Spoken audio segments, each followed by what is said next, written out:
Assalamualaikum warahmatullahi wabarakatuh. Halo, jumpa lagi di video terbaru channel Tim Story Dunia. Apa kabar semua? Semoga selalu dalam keadaan sehat dan bahagia. Amin.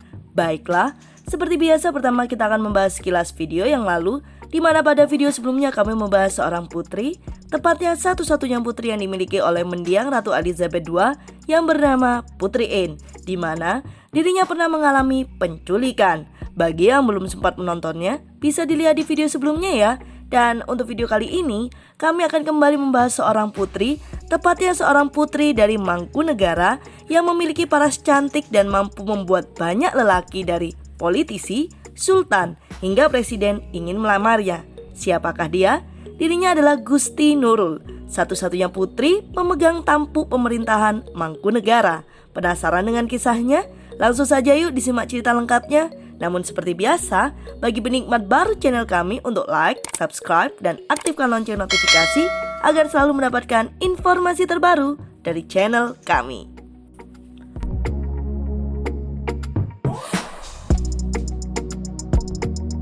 Gusti Raden Ayu Siti Nurul Kamaril Ngasarati Kusuma Wardani lahir pada 17 September 1921.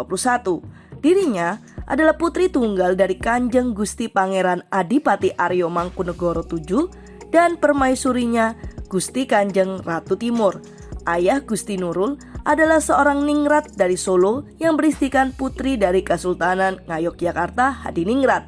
Ibu Gusti Nurul adalah putri ke-12 Sultan Hamengkubuwono VII dari permaisuri ketiga, yakni Gusti Kanjeng Raden Kencono. Nama asli ibunya adalah Gusti Raden Ayu Mursudarijah. Kanjeng Gusti Pangeran Adipati Aryo Mangkunegoro VII sendiri adalah pemegang tampuk pemerintahan Mangkunegara dari tahun 1916 hingga 1944.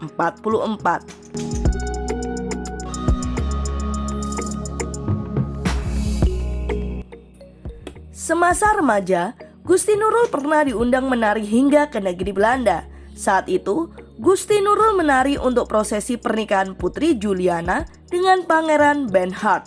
Hanya saja, saat itu rombongan Kanjeng Gusti Pangeran Adipati Aryo Mangkunegoro tidak membawa rombongan gamelan. Maka dari itu, iringan musik gamelan dimainkan langsung dari Istana Pura Mangkunegara dan disiarkan langsung melalui radio Soloist Radio Vereniging. Selain berbakat, Gusti Nurul juga memiliki pemikiran modern di zamannya. Meskipun dia hidup di tembok keraton yang sangat menjunjung tinggi nilai-nilai, pada waktu itu dia menolak poligami yang merupakan hal wajar dalam kehidupan keraton.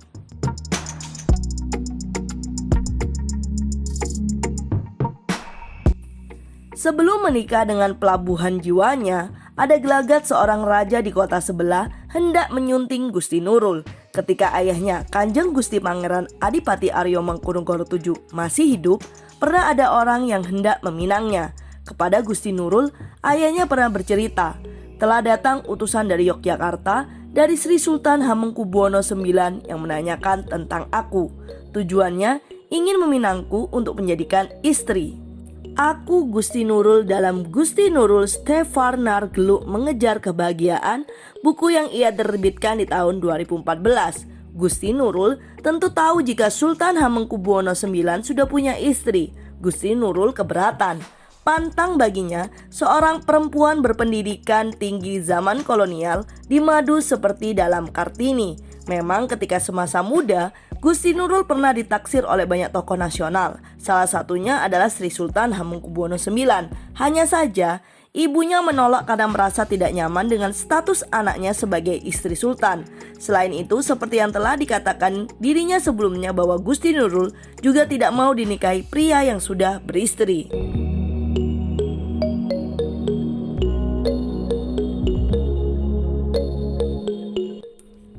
Selain Sultan Hamengkubuwono IX, Gusti Nurul juga pernah menjalani kisah cinta dengan sang proklamator dan Presiden pertama Indonesia, Insinyur Soekarno.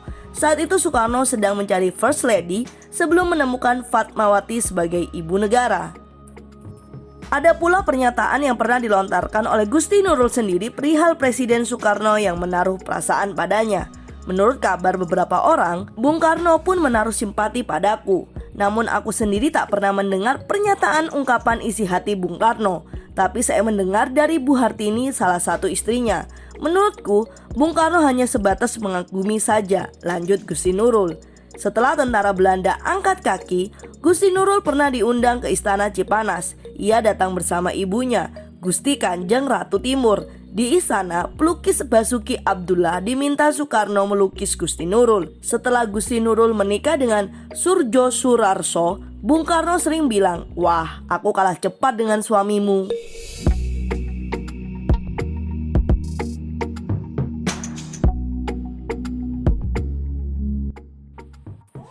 Di antara para penggemar Gusti Nurul, Sultan Syahrir adalah yang paling unik. Syahrir bukan orang Jawa, padahal saingan-saingan Syahrir hampir semuanya pembesar dan bangsawan Jawa. Di masa revolusi, Syahrir adalah Perdana Menteri Republik Indonesia pertama.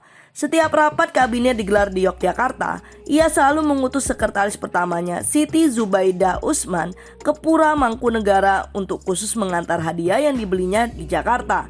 Bersamanya juga terlampir sepucuk surat tulisan tangan Sultan Syahrir, "Aku Gusti Nurul." Hadiah dari Syahrir biasanya sutra, tas, atau jam tangan. Gusti Nurul rajin membalas surat dari Syahrir. Meski tampak jatuh hati, Sultan Syahrir yang dikenal sebagai pentolan Partai Sosialis Indonesia atau PSI itu tak pernah menyambangi Gusti Nurul ke Pura Mangkunegara. Syahrir pernah mengundang Gusti Nurul beserta ibu dan kakaknya ke Linggarjati. Mereka menginap di rumah tempat berlangsungnya perundingan Linggarjati. Sama seperti Soekarno, Gusti Nurul tidak menyukai Syahrir karena dia berkecimpung di dunia politik. Ibu tidak begitu senang dengan aktivitas politik sehingga beliau tidak mau menjadi istri Syahrir. Cerita Sularso, putra pertamanya.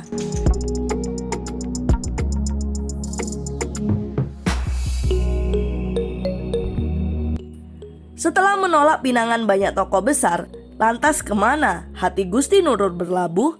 Pada akhirnya dia memilih Surjo Sujarso, seorang perwira menengah tentara, sebagai suaminya. Meski bukan pejabat tinggi negara macam Presiden Soekarno atau Syahrir, juga bukan bangsawan seberpengaruh Hamengkubuwono IX, namun Sujarso Sujarsurarso juga tak bisa dipandang enteng.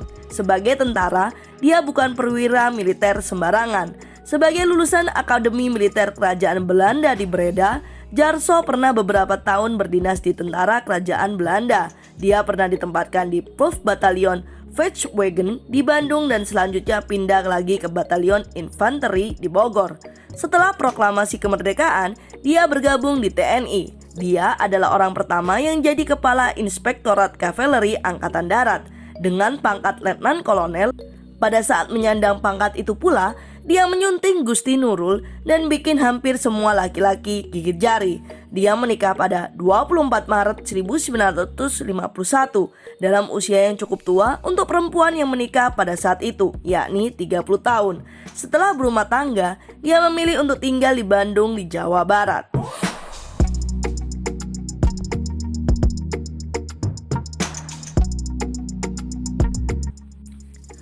Gusti Nurul adalah orang Indonesia yang wajahnya pernah masuk majalah legendaris Life, majalah terbitan Amerika Serikat di edisi 25 Januari 1937, memajang foto Gusti Nurul menari di hari pernikahan Putri Juliana dan Pangeran Bernard. Pada hari pernikahan itu, 6 Januari 1937, Gusti Nurul yang baru berusia 15 tahun menari di hadapan Ratu Belanda beserta pejabat-pejabat dan tamu kenegaraan. Gusti Nurul datang bersama ayahnya yang juga menjadi tamu kenegaraan. Di zaman belum ada mini kompo itu, menurut Rudolf Mrezek, penari itu diiringi gamelan yang disiarkan tanpa kabel dari Istana Sultan Yogyakarta. Gusti Nurul, menurut Martha Tilaar, adalah pakar dalam pengetahuan kosmetik tradisional dan jamu. Bahkan Martha Tilaar, pakar dan produsen kosmetik tradisional, juga belajar padanya. Soal jamu dan kosmetik itu tampaknya dipelajari Gusti Nurul sejak muda. Tak heran jika ia terkenal tak hanya tariannya tapi juga parasnya yang elok.